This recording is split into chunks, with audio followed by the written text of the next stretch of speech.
Tuchis wrung her hands in fear, watching her prince charge full tilt at the 7 swordsmen, and held her breath. He leaped, startling the Arabs, and just like the men outside of the restaurant the night of his engagement several months ago, the 4 runners in the group screeched to a halt and made the others crash into them from behind.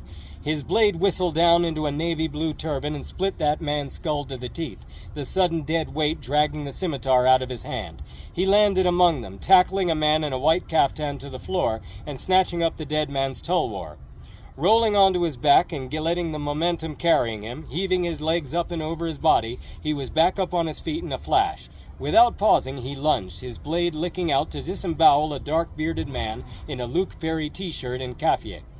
Knowing he was dead if he gave them even an instant of breathing space, he snapped into blinding action like a sprung steel mousetrap and wove a shimmering web that drew blood at every stroke.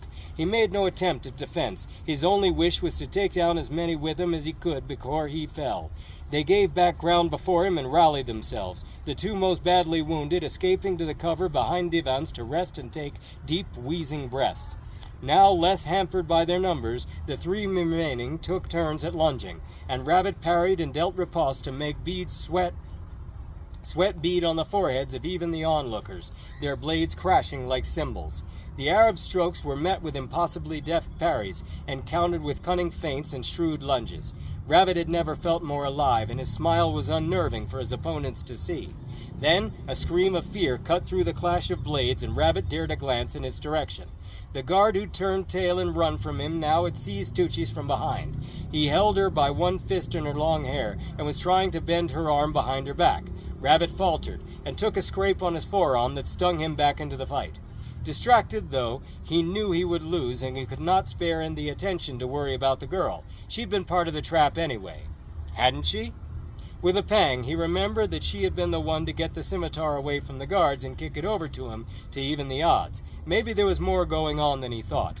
He took another shallow gash on his shin while he recovered from a lunge and cried out in spite of himself. Tucci screamed again, and Rabbit risked another glance to see her struggling in the man's grip, one arm bent backwards. Her white teeth were bared in a painful grimace, and the sight of it made Rabbit's heart sink.